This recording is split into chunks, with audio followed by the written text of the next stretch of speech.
Okay, so this is my Python 2 presentation from our final project, Spring 2025, Jason Chen. My idea for the project was inspired by our unit on lists and dictionaries, and they serve as like the backbone of the entire game. What did I learn and use? So it helped demonstrate my knowledge on dictionaries and also functions, which was from Python 1. They are both incredibly useful for the project and is definitely needed in order for it to run. So here are some code examples. We have a battle function here with the parameters for a player, the monster, and the monster's ability.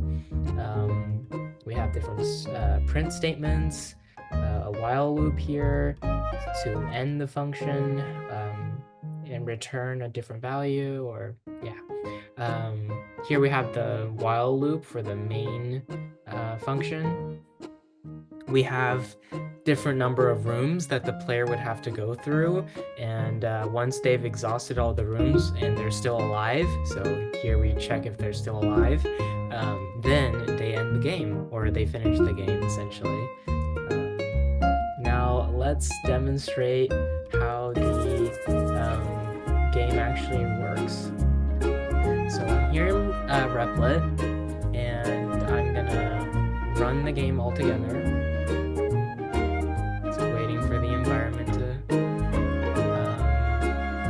Line 216. Let's see what the issue is.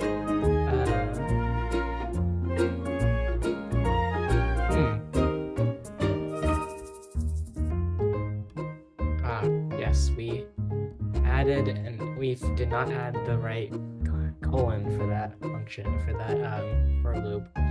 There. So we're met first with an intro to the game, and we can choose to search for items, and if it's asking us if we want to do it again, and we want to.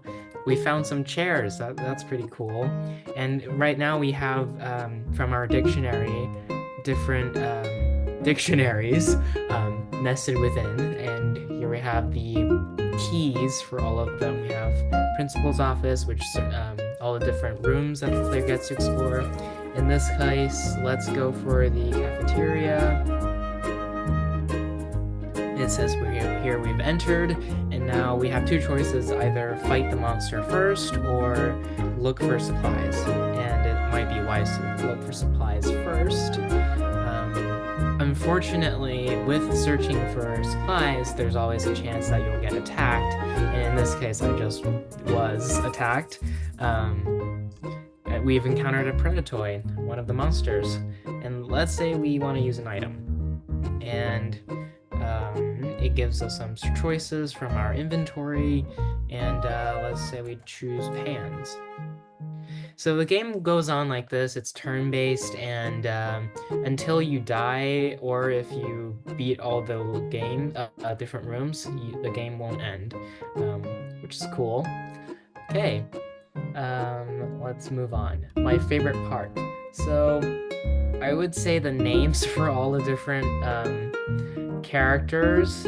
So in this case, some survivors, NPCs that the player saves, and also just monsters, humanoid monsters. We have hypnotoid, and we saw predatoid previously.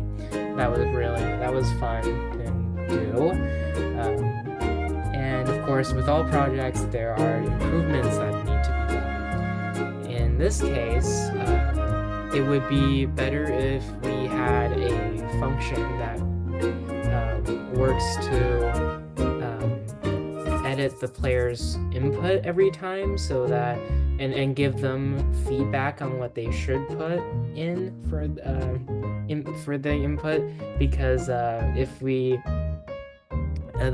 these functions won't run unless they get a specific input from the user. So we ended up using many different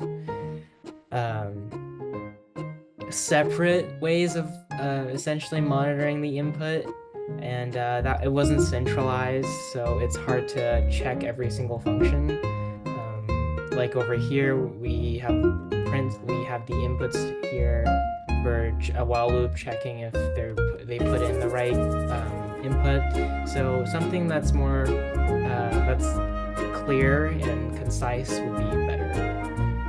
And then a final boss scene would be fun. In the game so far, once you go through all the rooms, we just have a end statement here. Congratulations for surviving the game, which is cool, but not as rewarding as fighting a final boss. And overall, more rooms would be great. We only have like 4 rooms, including the room that the player starts in. So there's definitely room for the game to improve. And yeah, thank you for taking a peek at my presentation. Hope you like it. Yeah.